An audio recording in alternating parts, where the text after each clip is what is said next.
করতে পারে না।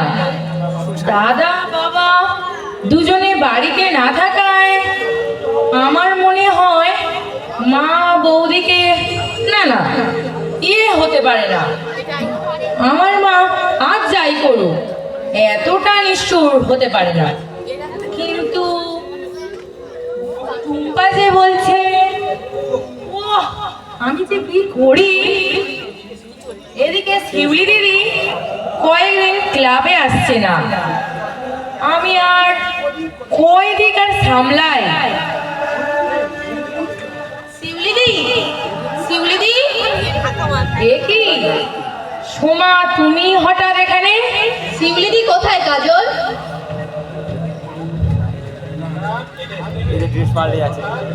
আজ হঠাৎ তোমার শিউলিদিকে মনে পড়লো কেন কাজল?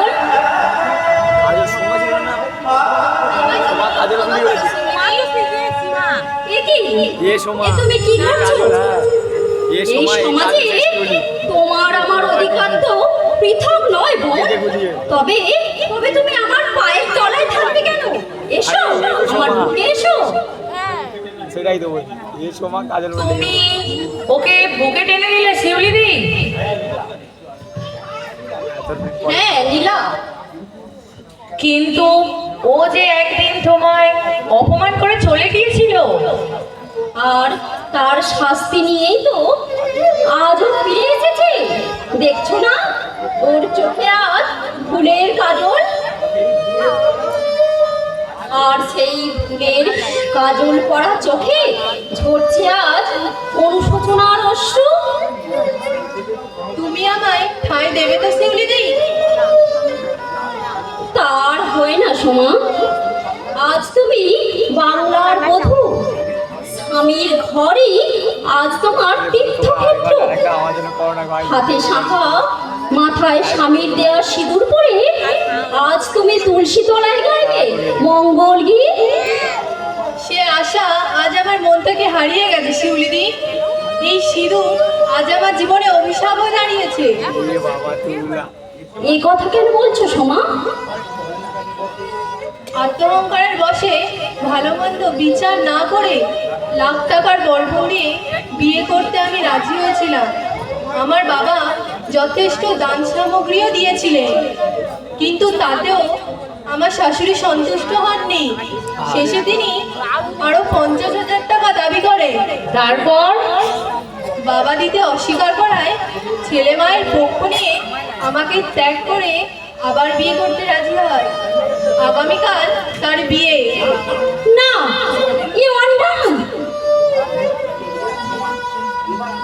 এবার আমি কি করব শিউলিদি? সমাজের মানুষ এই ঘটনা যদি বিশ্বাস না করে, বিশ্বাস তাদের করতেই হবে কাজল। আজ আমাদের সামনে উদয় হয়েছে সুদিনের সূর্য। এতদিন ধরে আমরা যা চেয়ে এসেছিলাম আজ তা আমাদের হাতে এসে পৌঁছেছে।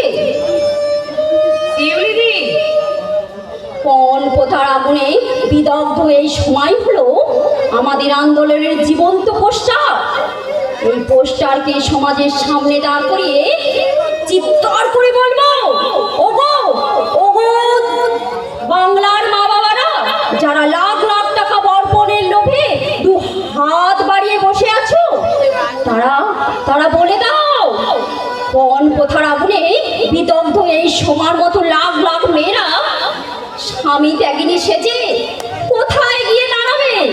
সমাজের কোন স্তরে দেবে তাদের আশ্রয়? এবার তুমি আমায় আশ্রয় দেবে তো শিউলিদি? দেব।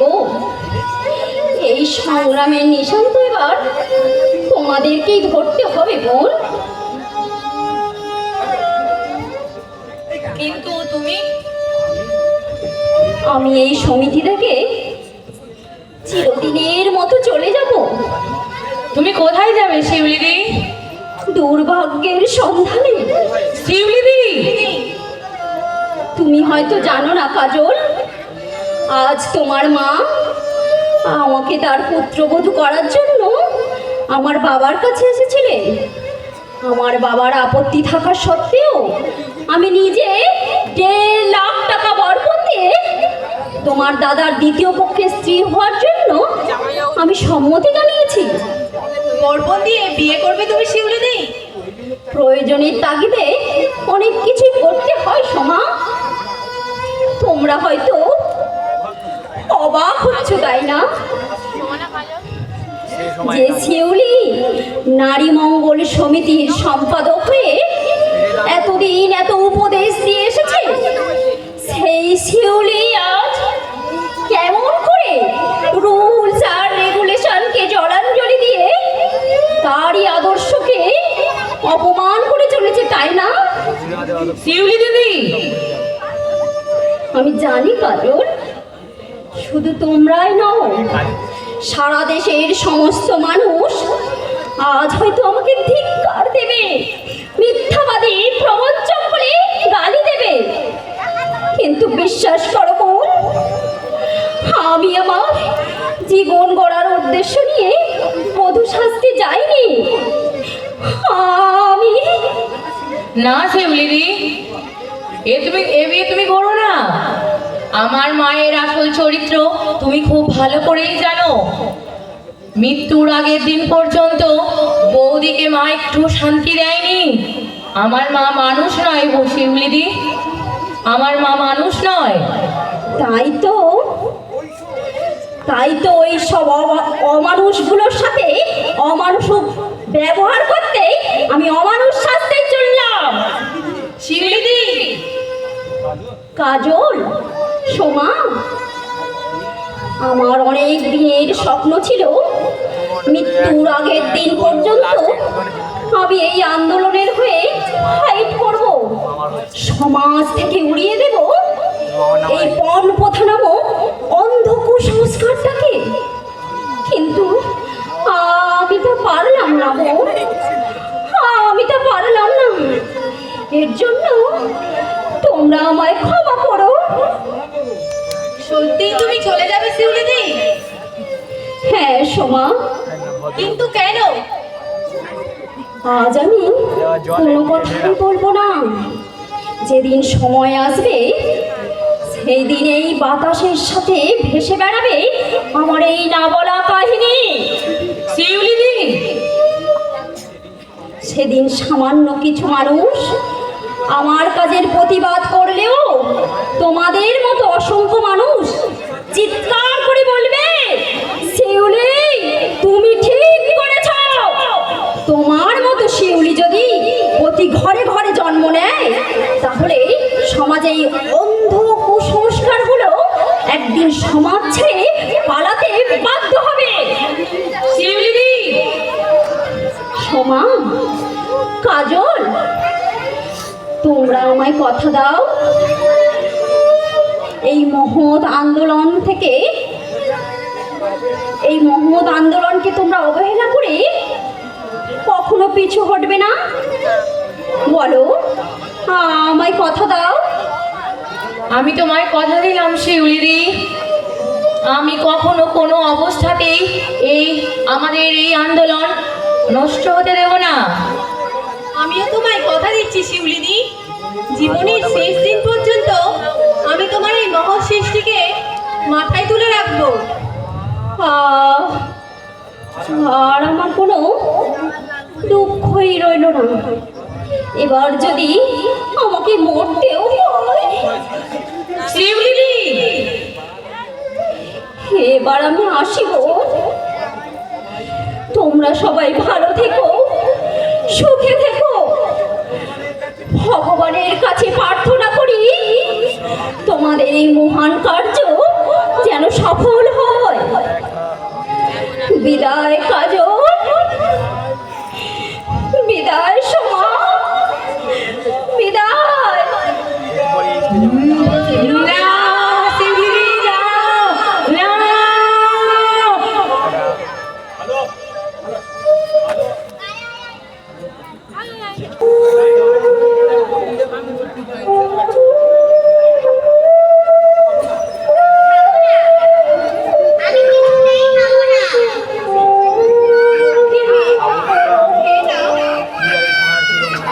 যে শরীর খারাপ করবে।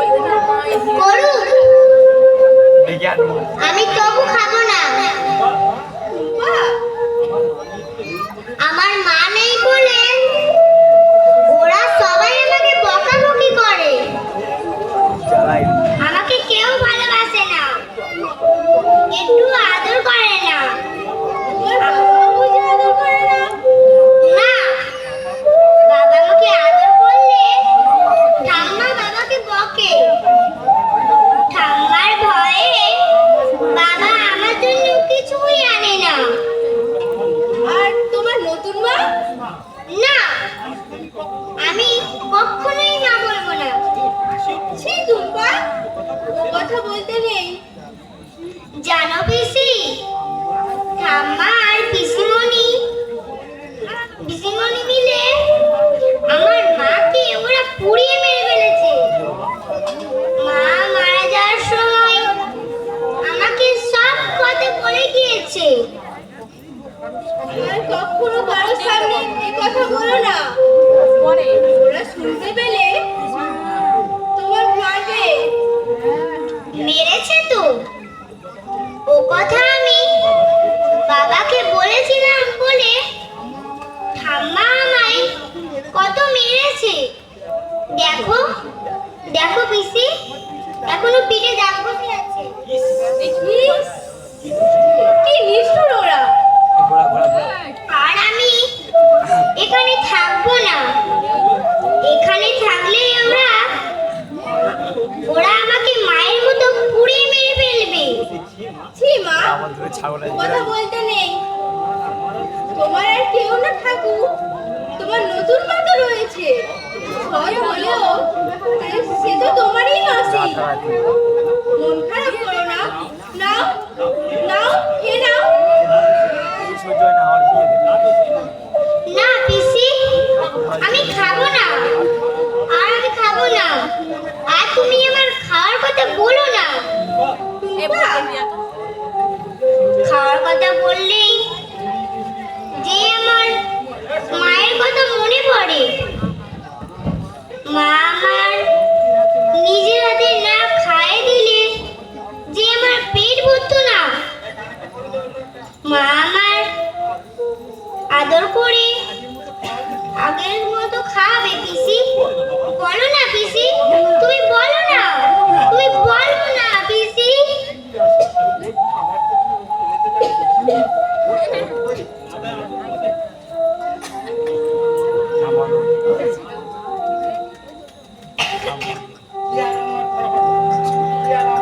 কে আর আমার আগের মতো আদর করে খাবে পিসি?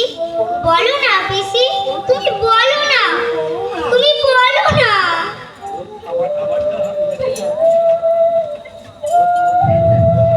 ওর খাবারটা তুমি ওখানে রেখে যাও টুসি, ও পরে খেয়ে নেবে। ঠিক আছে বৌদিমণি। না, আমি খাবো না। খাবো না তো আমি। আমি তাহলে যাই বৌদিমণি। হ্যাঁ যাও। আর শোনো, তোমাকে আর এ বাড়িতে কাজ করতে হবে না।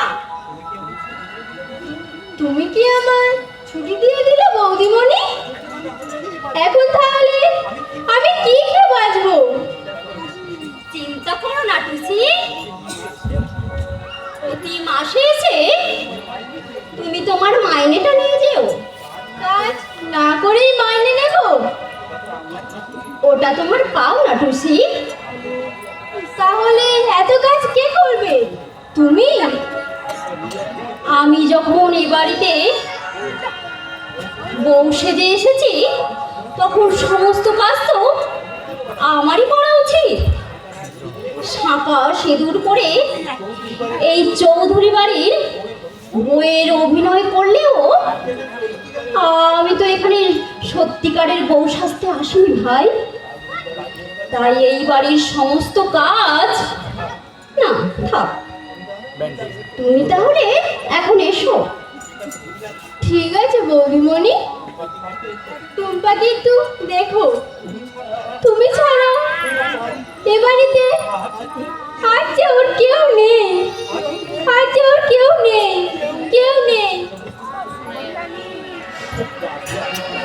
জানি টুসি, আমি জানি ওর মা সাজার কোনো অধিকার বা যোগ্যতা আমার নেই, তবু প্রয়োজনের তাগিদে কয়েকটা দিনের জন্য হলেও ওর মা সাজার অভিনয় আমাকে করতেই হবে। টুম্পা, আয়, আমার কাছে আয় মা। আমি তো তোর মা, আমি নিজের হাতে তোকে খাইয়ে দেব।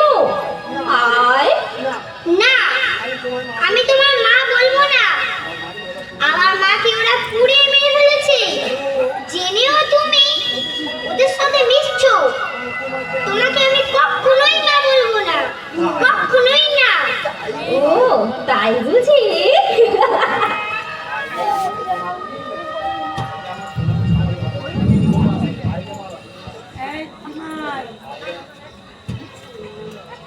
হাজার তারার আলোয় ভরা চোখের তারা তুই, স্বপ্ন দিয়ে সাজাই তোকে কান্না দিয়ে ধুই।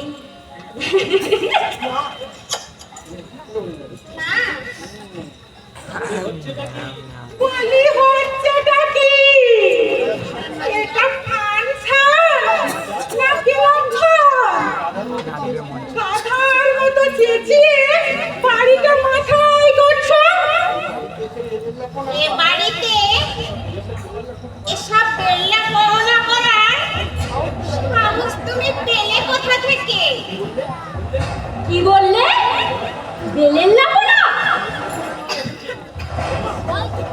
এলাকা বলে না তো কি? এই ছুরি পড়াশোনা বাদ দিয়ে এখানে একামো করছো। বলি পড়বি আয় বলছি। না, ও যাবে না। কি বললে তুমি?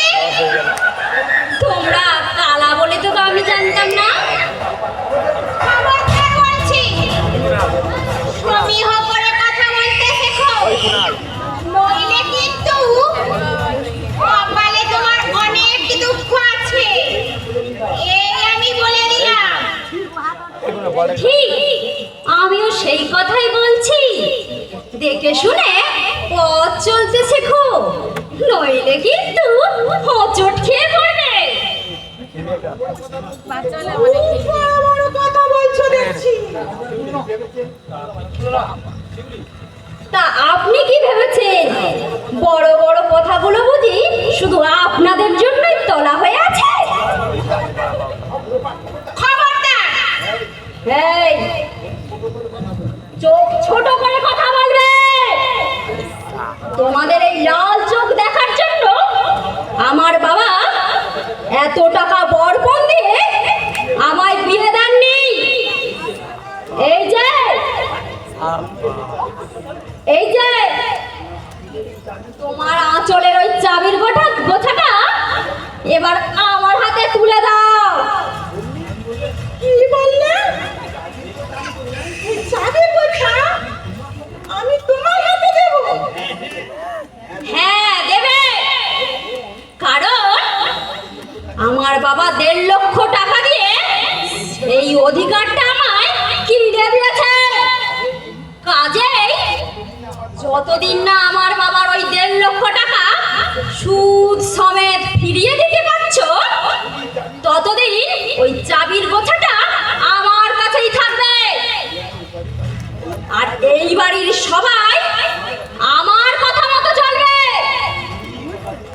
কি গোপা দিদিমণি, আমি ঠিক বলেছি তো?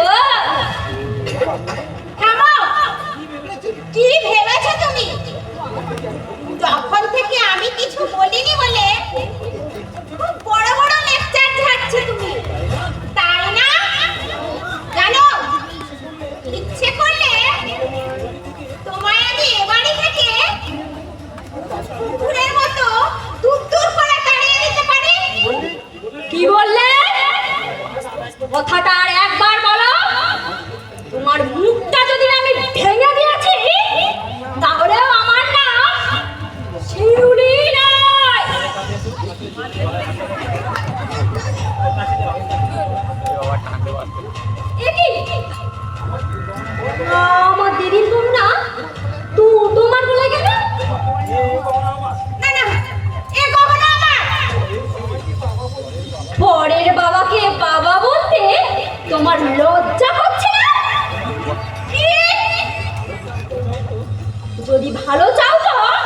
কইর মেরে এই গয়না খুলে এখনই আমার হাতে দাও, এই এদিকে মুখ নইলে এই যে আমার এই হাত দুটো দেখছো তো, এই শক্ত দুটো হাত দিয়ে তোমার মতো কত মেয়েকে আমি পিটিয়ে সোজা করে দিয়েছি। তা একবার তোমার চাও নাকি? আমি কি দেবো না বলেছি? বাবা, তুমি চুপ করে থাকে। ওকে তুমি কিছু বলবে না? কি হলো দেবে না? আমাকে নিজেকে খুলে নিতে হবে। এই তো আমি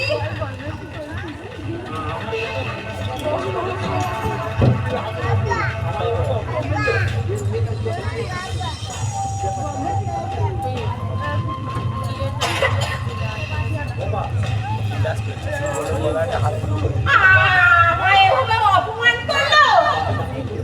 দাদাকে তুমি বলবে না মা? তোমার দাদা এখন আমার 1.5 লাখ টাকার গাধা, তাই কাজেই সে শুধু আমার মোটি বইবে। কিকে তুমি কথা বলছো? যে স্বামী স্ত্রীর মর্ম বোঝে না, যে স্বামী বেঁচে থাকতে তার স্ত্রীকে অকালে পুড়ে মরতে হয়, তাকে গাধা বললেও অনেক বেশি সম্মান দেয়া হয়। কি হলো? চাবিটা দেবে না জোর করে ছিনিয়ে নিতে হবে? দেবো দেবো বৌমা, নিশ্চয়ই দেবো। কি বলো রে বাবা? কি বউ না বাঘিনী?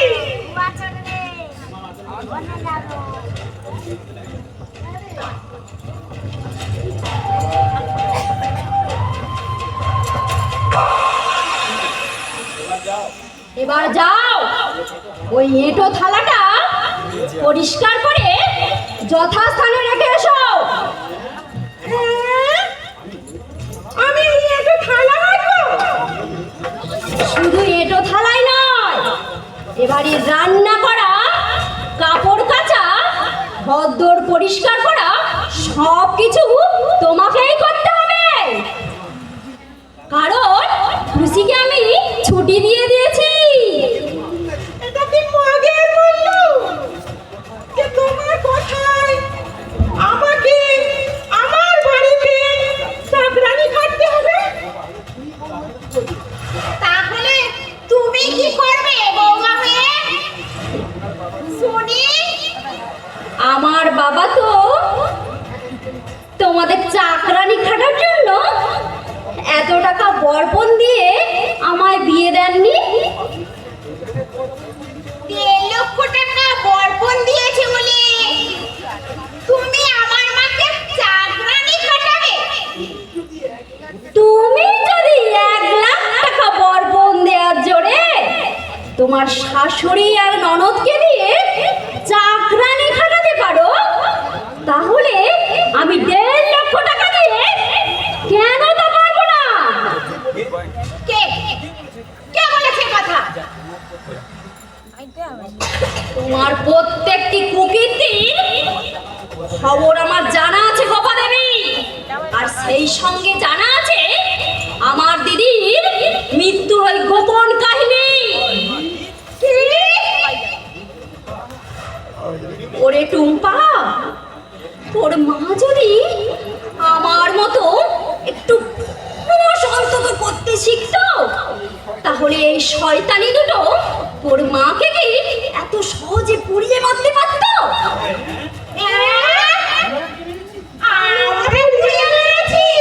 হ্যাঁ হ্যাঁ, তোমরা তোমরা তোমরা নির্মম নিষ্ঠুরের মতো আমার দিদিকে তোমরা পুড়িয়ে মেরেছো। কেন কেন কিসের নামে? তোমরা শেষ করে দিলে একটা সহজ সরল নিষ্পাপ মেয়ের জীবন। এই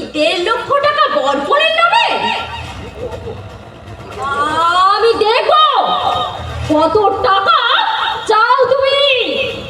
তোমাকে আমি শুধু টাকা খাইয়ে খাইয়ে টাকার বিছানায় শুইয়ে রাখবো। কাজ করো বৌমা, তুমি যা শুনেছো সব ভুল, সব মিথ্যে। থামো, তোমাদের দুজনকে আমি কিছুতেই ছাড়বো না। যেমন করে তোমরা আমার দিদিকে পুড়িয়ে মেরেছো, ঠিক তেমনি করে তোমাদেরকেও আমি আমি যাই। কোথায় যাবি? আমার বাড়ি অনেক কাজ আছে মা। তারপরে তুই আমার একা ফেলে তুই চলে যাবি? তোমার ঘর সংসার তুমি বোঝো মা, আর আমি তোমার সংসারে আর নাক গলাতে আসবো না। তুই যাস না গোপাল, গোপাল, আমাকে একা ফেলে। থামো, শীঘ্রই এই ঘর বাড়ি আর উঠোন পরিষ্কার করে উনুনে আগুন দেবে যাও। 10টার মধ্যে টুম্পা ভাত খেয়ে স্কুলে যাবে। রান্নায় যদি 1 মিনিটও দেরি হয় তাহলে কিন্তু তোমার এবেলার খাবার বন্ধ। কথাটা মনে থাকে যেন। আয় টুম্পা। কি হলো রে বাবা?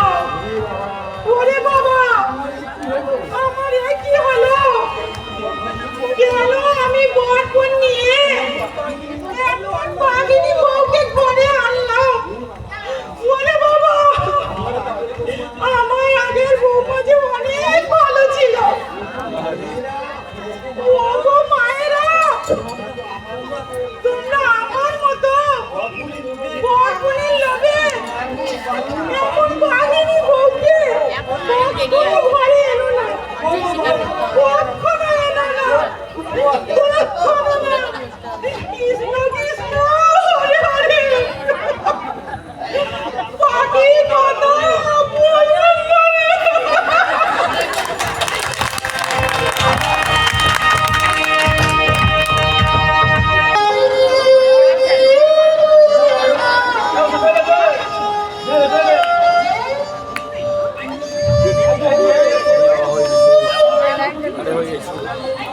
One, two, three, go. আলো দাও, আলো দাও।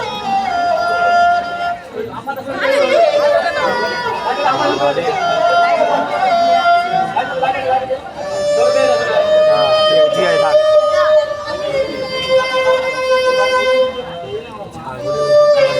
এবারে ওষুধটা খেয়ে নাও মা। তুই দে। কেন শুধু শুধু টাকা খরচা করছিস। টাকাগুলো এভাবে নষ্ট করছি? কবে গেলে কথা? আমি কি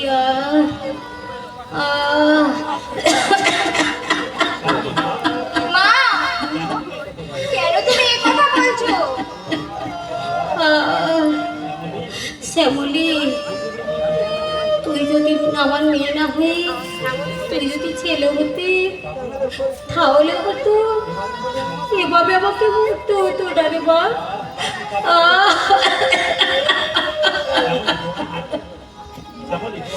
দোহাই মা, তুমি একটু চুপ করো। ডাক্তারবাবু তোমাকে বেশি কথা বলতে বারণ করেছে।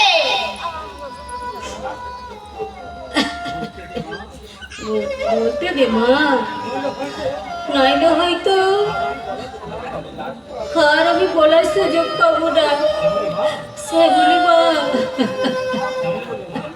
মা,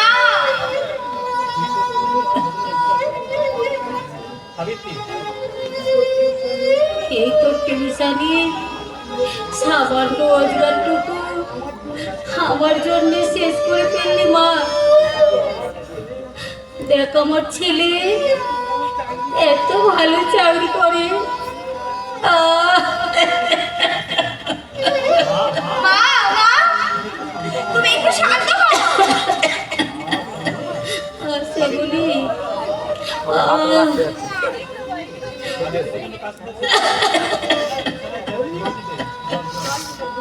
এই তো সব ফিল্ম ছাড়া সব লেগে গেছে।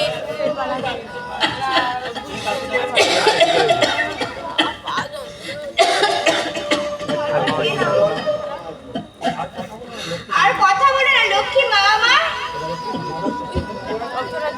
একটু ঘুমাবার চেষ্টা করো। আরে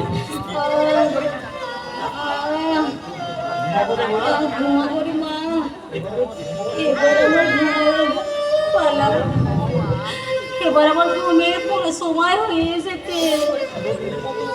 চিরদিনের মতন এবার আমি ঘুমিয়ে পড়বো। এসব তুমি কি বলছো মা? শ্যামলি, তোর জন্য তো আমি কিচ্ছু করতে পারিনি মা, তাই তো অনেক চিন্তা হয় রে। আমার মৃত্যুর পর তুই কিভাবে থাকবি? আমি ও কথা বলো না মা, ও কথা বলো না। আবার তুমি ভালো হয়ে উঠবে। তারপর আমরা এই বাড়ি ছেড়ে দূরে কোথাও চলে যাব। স্বাধীনভাবে বাঁচবো। তুমি দেখে নিও মা, আমি ঠিক একটা চাকরি জোগাড় করে নিতে পারবো। বাঁচতে আমারও ইচ্ছে করে রে মা, কিন্তু আমার ভাগ্য যে কোথায়।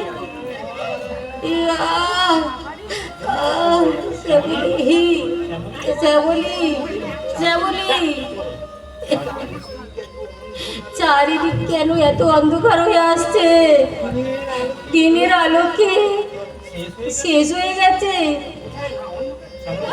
মা, অন্ধকার? এখনো তো অনেক বেলা বাকি আছে।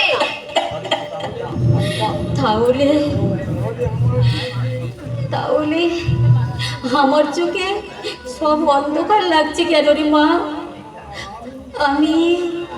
আমি তোকে দেখতে পাচ্ছি না কেন? আমি তোকে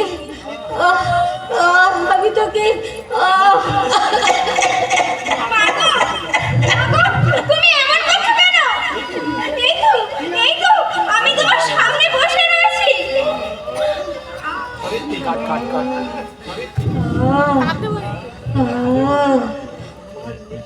আমার নিঃশ্বাস বন্ধ হয়ে আসছে কেন রে মা? আমি কষ্ট হচ্ছে কেন? আমি নিঃশ্বাস নিতে পারছি না কেন?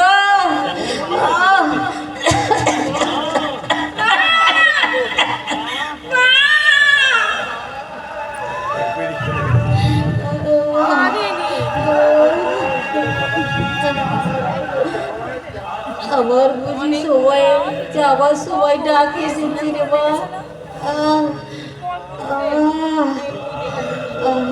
আমি আমি আমি আর চললাম।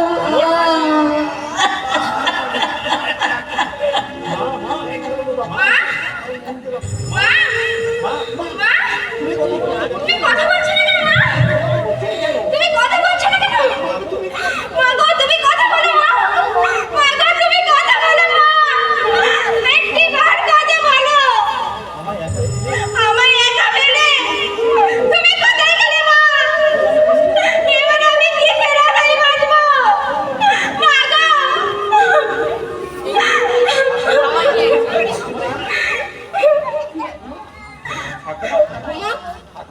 ঠাকুমা, এই দেখো আমি তোমার জন্য কত ফল এনেছি। এ কি, তুমি কাঁদছো কেন পিসিমা? তুমি কাঁদছো কেন? ওরে বাবলু, তোর ঠাকুমা যে আস্তে আস্তে রাখি ফেলে দিবি। আমার কথা বলবে না। সে যে আমাদের ওপর অভিমান করে আমাদের সবাইকে ছেড়ে চলে গেছে। না ঠাকুমা,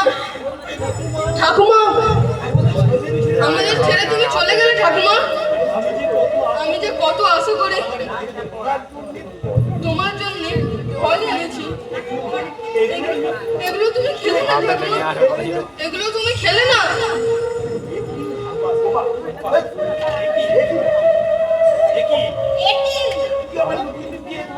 তুই আবার লুকিয়ে লুকিয়ে এই গোয়াল ঘরে এসেছিস? তুই দেখছি কোনো কিছু একটা না বাঁধিয়ে ছাড়বি না। একি শ্যামলী, তুই কাঁদছিস কেন? কি হয়েছে তোর মার? তুমি যা চেয়েছিলে তাই হয়েছে মা তবে কি তোর ঠাকুমা? উফ! তখন কত করে বললাম ভালো ডাক্তার দেখা, তা শুনলে আমার কথা? বলি চাইলে কি তোর দাদা তোকে টাকা দিত না? বাহ, বেশ মজার কথা বললে মা। ঘর থেকে বের করে যাদের তুমি গোয়াল ঘরে আশ্রয় দিয়েছো তাদের কিনা চিকিৎসা করাবে তোমরা? এ কথাটা বলতে তোমার লজ্জা করলো না মা? তোমার লজ্জা করলো না? বাবলু, একদিন হয়তো আমি বড় হব, কিন্তু বড় হলেও এই ছোটবেলার কোনো কথা আমি কখনো ভুলবো না মা, আমি কখনো ভুলবো না। একি এই ভাঙা থালা দুটো তুই কি করবি? যত্ন করে আলমারিতে তুলে রাখবো মা। আমি পারলে পারতাম এগুলো দিয়ে কি হবে? যখন তোমার বৌমা আসবে তখন যদি এই থালাগুলো না থাকে তাহলে সে তোমার কিসে খেতে দেবে মা? তাই তোমার বৌমা না আসা পর্যন্ত এগুলো আমাকে যত্ন করে রাখতেই হবে মা, এগুলো আমাকে যত্ন করে রাখতেই হবে। ডাকাত, একটা ডাকাতকে আমি পেটে ধরেছি। উফ! কেন যে ছোটবেলায় নুন খাইয়ে মেরে ফেললাম না। শ্যামলী, আর কাঁদিস রে বোন। বাবা মা কি সবার চিরদিন থাকে? আমরা তো রয়েছি। হ্যাঁ, ভালো কথা। আমি একখানা নতুন কাপড় পাঠিয়ে দিচ্ছি, তুই এই নোংরা কাপড়টা পাল্টে ওই মৃতদেহটাকে নতুন কাপড় পরিয়ে ঘরে নিয়ে আসিস, কেমন? মাগো, তোমার শেষ সময়ে কেউ তোমার দিকে ফিরেও তাকালো না, আর এখন লোক লজ্জার ভয়ে তোমাকে নতুন সাজে সাজাতে চাইছে। না, আমি এই সাজে সবাইকে দেখে বলবো, এ বাবু মশাইরা, এই আমার মা, যে সারা জীবন তার পুত্রবধূ চাকরানি সাজে এসেছে, অথচ অসুখের সময় এক ফোঁটা ওষুধ পাইনি। ওই ওই ওরাই আমার মাকে মেরেছে, ওই ওরাই আমার মাকে মেরেছে। তোমরা ওকে বিচার করুন, তোমরা এদের বিচার করুন, আমরা এর বিচার করুন।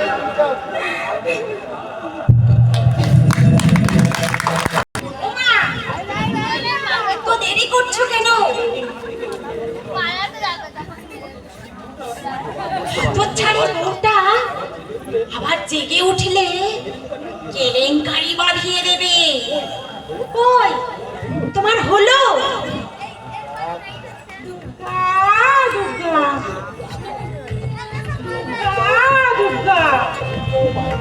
অরূপটাও বাড়িতে নেই। কাজটা বেশ ভালোই করে ফেলেছি। আরে তোর বাড়িতে কোনো রকমে এই রাতটা কাটিয়ে কাল ভোরের দিনে কোথায় যেন বলছি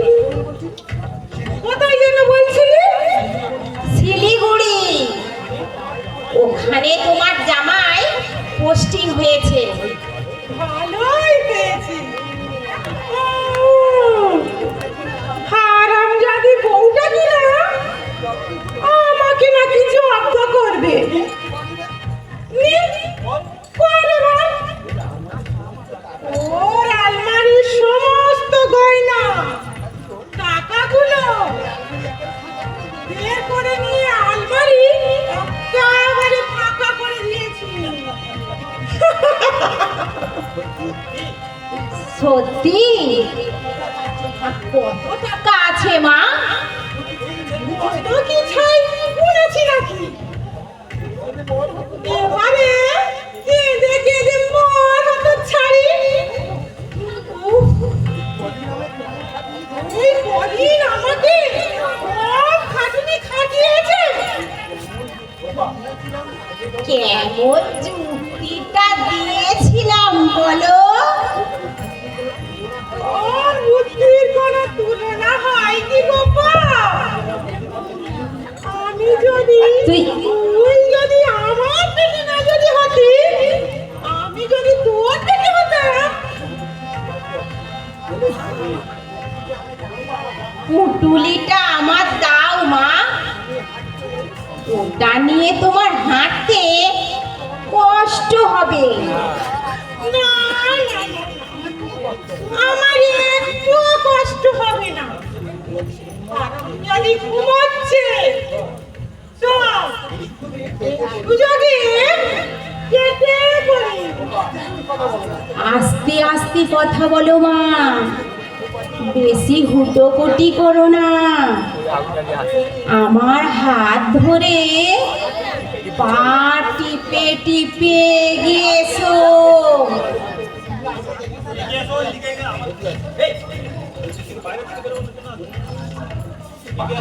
বাহ, চমৎকার! একি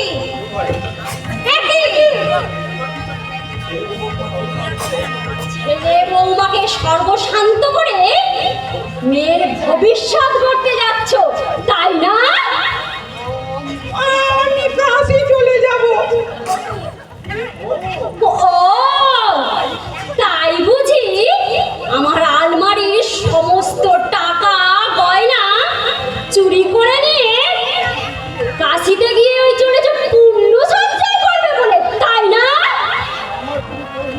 আমার কোনো দোষ নেই বৌমা। এই গোপা আমাকে এই সব করতে বলেছে। না না বৌদি না, মিথ্যে কথা বলছে। আমি এসব কিছু জানি না, আমি এসব কিছু জানি না। তুই কি আমার সর্বনাশ করলি গোপা? তোমরা দুজনে মিলে অনেক পাপ কাজ করেছো, তাই আজ আর আমি তোমাদের ছাড়বো না শয়তানির দল। তুমি আমাদের দিকে এগিয়ে আসছো কেন? তোমাদের পাপের তরি এবার কণায় কণায় পূর্ণ হয়েছে। তাই তো তোমাদের মৃত্যু দূত হয়ে আজ আমি তোমাদের সামনে এসে হাজির হয়েছি। আমাকে ক্ষমা করো বৌমা। আমাকে পুড়িয়ে মেরো না। আর কখনো আমি এরকম কাজ করবো না। এবারের মতো দয়া করে আমাকে ক্ষমা করে দাও। কিসের ক্ষমা? যখন আমার দিদি তোমাদের হাতে পায়ে ধরে প্রাণ ভিক্ষে চেয়েছিল, তখন দয়া মায়াগুলো তোমাদের কোথায় ছিল?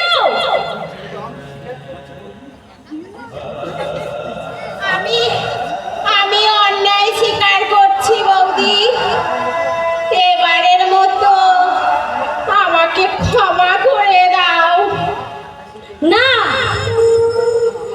তোমরা যখন আমার দিদিকে ক্ষমা করনি, তখন আমার হাত থেকে তোমরাও কিছুতেই ক্ষমা করবে না শয়তানির দল। বৌদি, তোমাদের স্বেচ্ছাচারিতায় বলি হয়েছে আমার দিদির অসহায় নিষ্কলঙ্ক প্রাণ তোমাদের জন্যই এই শিউলি তার মহান আদর্শকে পথের ধুলায় মিশিয়ে এই অকালে ঝরে পড়ার সিদ্ধান্ত মাথায় তুলে নিয়েছে। তাই তোমাদের আমি ক্ষমা করবো না।